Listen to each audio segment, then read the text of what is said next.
What's up guys? Welcome to my YouTube channel. And in this video, ito ay napakalungkot na araw para sa ating mga kapwa biker o rider. Hindi lang pala malungkot, kundi mixed emotions.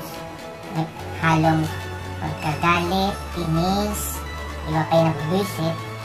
Dahil nga, pinirmahan na ng ating presidenteng si Duterte ang Senate Bill 1397 o yung tinatawag na Motorcycle Crime Prevention Act of 2017 o mas kilala bilang Double Plaka Bill.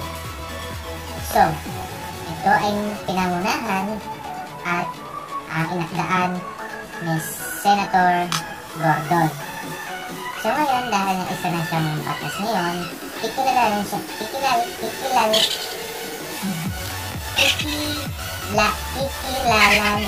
siya ngayon bilang Motorcycle Crime Prevention Act o yung Republic Act 11235 na naglalayong ipatupad ang dalawang malaki plaka na mas malaki pa ang sukat sa Euro Plate Standard.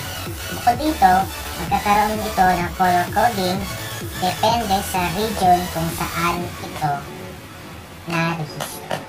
Bago tayo pumunta sa aking personal opinion tungkol sa batas na ito, tignan muna natin ang bagong plaka ng motor sa ilalim ng Motorcycle Crime Prevention Act.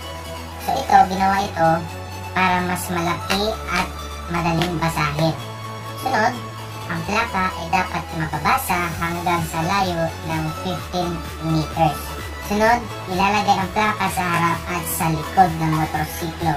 Sunod, color-coded sa bawat renyon para mas madaling matukoy kung saan nakarehistro. At inatasan dito ang LTO na mag-issue ng mas malaki at mas madaling mabasa na plate sa mga motorsiklo sa bansa. Layunin nito na may iwasan ang paggamit ng motorsiklo sa mga krimen.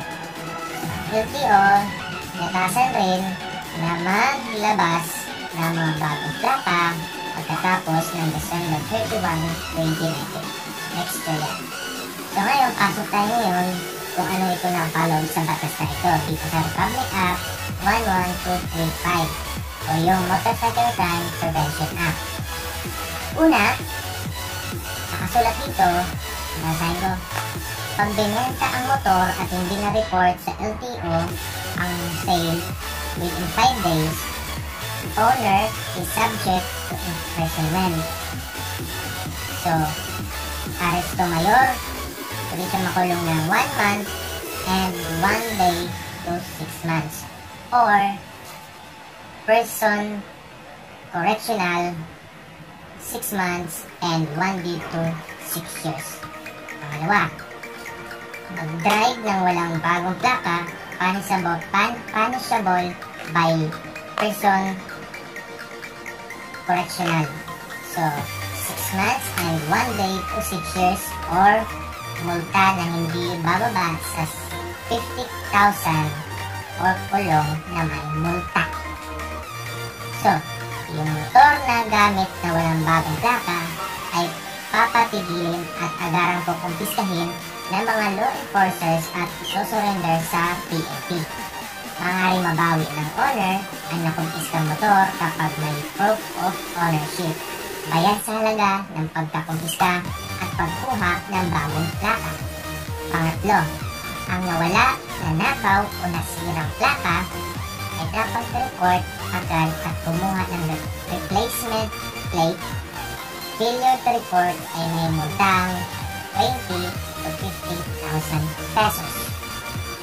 Pang-apat, ang mga motor na walang capability o hindi kayang makabitan ng bagong plaka sa harap at likod ay hindi papayagang bigyan ng rehistro mula sa LTO. Ang motor na ang design ay hindi makabitan or walang mapaglalagyang kabitan or makasagabal sa function ng motor at kabitan ng plaka ay hindi papayagang marehistro at maipapasok sa bansa.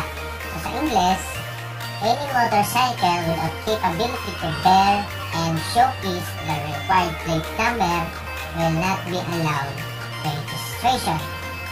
Panglima, meron ditong milyones na pondo para sa implementasyon ng batas na ito. So, kung makikita nyo sa litratong to, ganito kalalaki yung mga plaka sa ating mga motor. Dahil rider din ako. So, kung nakikita nyo, ayan, ito kalalaki. Ito yung litrato, nakikita nyo sa kaliwang bahagi, yan yung Old Philippine Motorcycle Issue Plate. That's 200 by 100 centimeters siguro. Hindi ko alam kung ano ba. Maybe centimeter yan.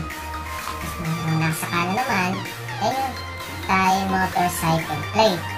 That's 220 by 172. So, yung bagong batas na authored by Senator Gordon, nakikita nyo sa picture niya sa may kandang likuran, medyo yung pagkamalabo na nakakuha. Yan yung bagong batas na motorcycle plate. So, dalawa yan. Isa sa harap, isa sa likod. At napakalaki nitong plakong to.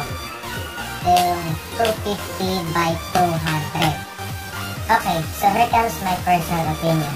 Una, hindi sagot ang pagpapalaki ng plaka para masugpo ang kriminalidad sa ating bansa. Bakit? Meron tayong mga pulis. Pwede silang mag-conduct ng maraming checkpoints. Dapat yun ang gawin nila. Huwag nilang ipasa sa mga nagmumotor yung responsibilidad nila. Kasi nga, meron sila nakasat na to protect and to serve and protect. Diba? To serve, servisyo, to protect, protektahan tayo. So, dapat, pulis ang dapat manguna dyan. Maglatay sila ng maraming checkpoints para yung mga kriminal magdadalawang isip na gawin yun.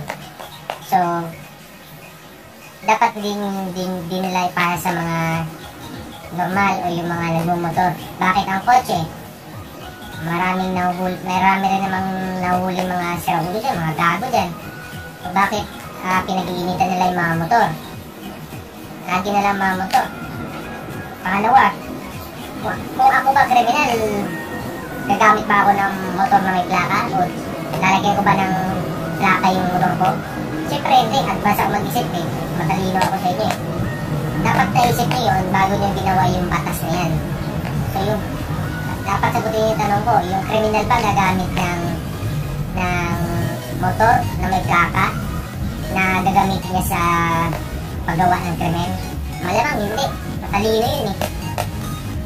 Pangatlo, yung mga motor natin dito sa Pilipinas, hindi yan handa para lagyan ng mga plaka sa harapan. Pero yung bibili ka ng napakagandang motor, tapos lalagyan mo lang ng plaka na laki ng placard na pag nagrarally ka. Pangapat, dapat kumonsulta muna sila sa mga eksperto tulad ng mga motorcycle riders. Maraming mga grupo yan, kaya sa mga manufacturers na dapat bago nag-isip na gawin yung batas na yan, dapat kinakausap muna nila kung tama ba o tama ba yung ganito kalaki, safe ba ito para ilagay sa harapan. Hindi yung makaisip lang ng batas para lang may masaling may magawa sa Senado, gagawa na ng batas na kahit hindi pa pinag-aralan ng maiging.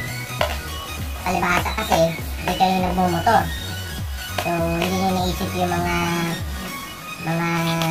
motorcycle riders. Iniisip nyo pag nakagawa kayo ng batas, ayun na. Hindi man lang kayo kumonsulta sa mga eksperto tulad ng mga gumagawa ng mga motor kung ganyang kalaking plaka ba, safe ba yan? Kung hindi ba yan nakakatakot o peligro sa pagmamaneho ng bawat motorcycle riders? Thanks for watching. Don't forget to subscribe for future videos na i-upload ko pa. Salamat!